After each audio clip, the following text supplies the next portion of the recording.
What's going on, guys? The Comics Kid 2099 here. Today, I want to talk to you a little bit about the Game of Thrones books and TV series a little bit. So there are going to be some spoilers for, let's just say, the entire book series and the entire TV series. Let's just cover our bases here. If you have read the first 4 books and haven't read book 5, let's just say spoilers all across the board if you care about that sort of thing. I was reading up on some stuff on the Game of Thrones books, and I should go ahead and mention I've only read the first book, and I'm only about halfway through the first season. So this is some spoilers for stuff that I have not read or watched, but I was cheating and I was reading ahead on some stuff online, and I was realizing that George R. R. Martin was taking a few plot points from plot stuff in the Trojan War, or the Iliad, and I was kind of surprised. There was one thing that I definitely knew about, and then there was another thing that I just more recently found out about, and I was kind of intrigued by that. And I know that George R. R. Martin has talked about how he was influenced by some stuff in the real world. The War of the Roses is a big thing that was a pretty lengthy war between two families, the Yorks and the Lancasters in Great Britain, and you can kind of see how that translates to Game of Thrones. York, Stark, then you have Lancaster, Lannister. So that was a big one. And then you also have the wall in the north, the Night's Watch guards on the wall.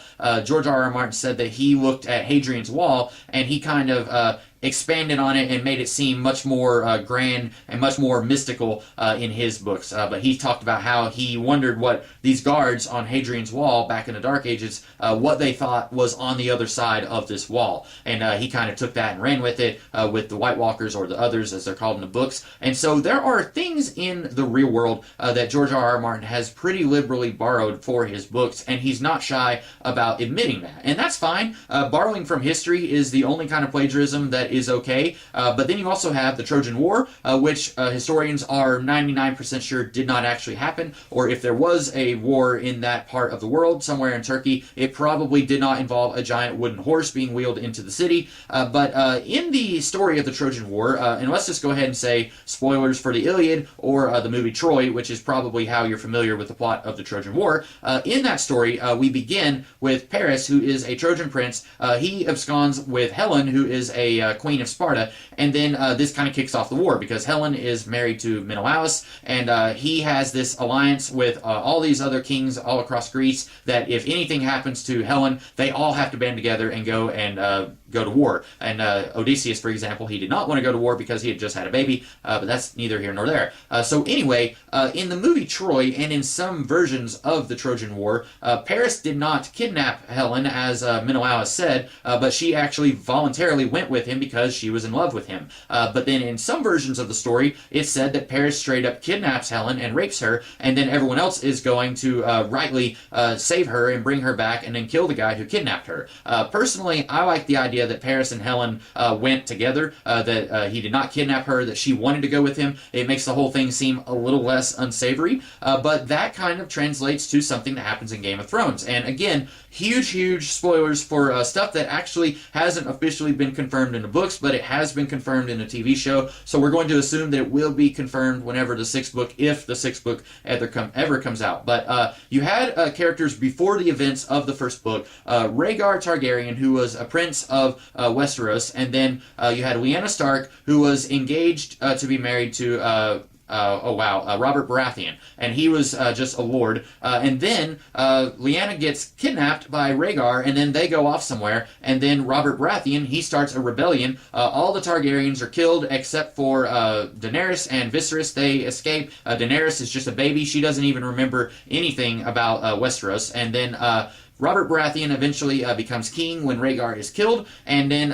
throughout all of the books, you are led to believe that Lyanna was kidnapped and possibly raped by Rhaegar. But there is this theory that's been going on probably since the 90s, when there was just a couple of books out in this series, that Lyanna actually voluntarily went with Rhaegar. Again, it's very similar to something that happened outside of the Game of Thrones books. And also see R plus L equals J if you want to know more about Lyanna voluntarily going with Rhaegar. But anyway, that is one aspect of the Trojan War that kind of made its way into the Game of Thrones books, and that's something that I knew about for a while, and I thought, oh, okay, kind of like Helen and Paris. That's kind of cool. But then there's another thing that happens in the books and not the TV show, And that is around the time of Robert's Rebellion, when the Targaryen line was being annihilated. Some of Rhaegar's children, with his actual wife, not with Lyanna, they were just little kids. And the Mountain, he worked for the Lannisters.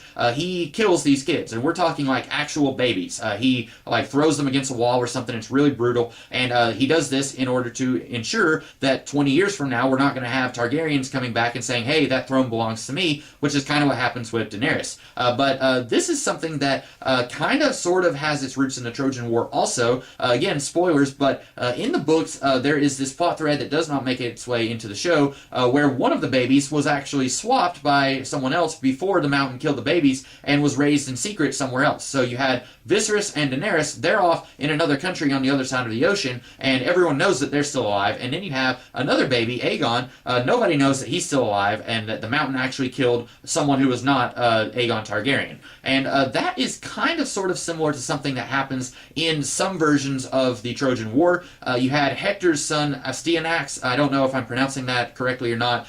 When the war was coming to a close and the Greeks were coming into the city, Odysseus actually takes Hector's baby son and throws him against a wall so that, again, in 20 years, we're not going to have this kid coming after Odysseus for revenge for his part in the war. We want to just end this war right now. At least that was his justification. And there have been some versions of the story, I don't even know in like oral stories or if it was on like pottery, where you get to see it play out like on a vase, where Astyanax does not die and he actually grows into adulthood and he was swapped with a slave baby. And I thought that was very interesting, and that's something that a lot of people probably aren't familiar with, because I don't think that it's even in the Iliad. It's definitely not in the movie Troy. That's an aspect of the story that a lot of times gets kind of pushed to the side because we want to like Odysseus in the Odyssey, and we don't want to be following a guy who commits murder against a baby in the Odyssey. So we kind of edit that out of our headcanon of Greek mythology a lot of times. So that is something that I have to assume that George R.R. Martin was familiar with this from Greek mythology, and I think it's kind of cool. If anything, I'm really hoping that we are going to get the sixth book, maybe in 20 or 30 years, because that is a plot point that does not make its way into the show. In the show, Rhaegar's children are dead. They are not mentioned in any of the seasons that we've gotten so far. I guess it's possible that they'll bring in young Aegon at some point in the following seasons, but at this point, the show is winding to a close. I don't think they're going to be introducing new plot points at this point when they're trying to tie everything up as is. So anyway, I don't have anything really meaningful to say here. I just thought it was kind of interesting that George R.R. Martin is bringing in all these influences from different places and is able to make what seems like a pretty nuanced story that seems to flow pretty organically. It doesn't feel like, okay, suddenly now we're going to have this influence of this thing happen in a King Arthur story. It all seems like it's flowing pretty consistently. You could even say, really, that all of the Game of Thrones books are kind of like an aftermath to a slightly edited version of the Trojan War. If you say that Menelaus is kind of like Robert Baratheon, and Helen is kind of like Lyanna, and then Rhaegar is kind of like Paris, it's very similar to the Trojan War. Now, it doesn't quite work that way across the board. You've got like Ned Stark, who doesn't really correspond with anybody in the Trojan War, and then all of his kids. There are a lot of characters in these books that do not in any way correspond with characters from the Trojan War, but some of the backstory does feel like it's kind of borrowed from that. And I think that's pretty cool, because I'm a big fan of Greek mythology, and I like to see that kind of thing work its way into stories like this. So anyway, like I said, don't have anything meaningful to say here. I just thought that it was kind of cool, and I wanted to bring it to the attention of anyone else who might be interested in the Game of Thrones books or the TV show. So anyway, that is all that I have to say for this video. I hope that you guys liked this one, and if you did, be sure to like, share, comment, and subscribe, and I will be back later this week with another video. In the meantime, you guys have a great rest of the day. Catch you later.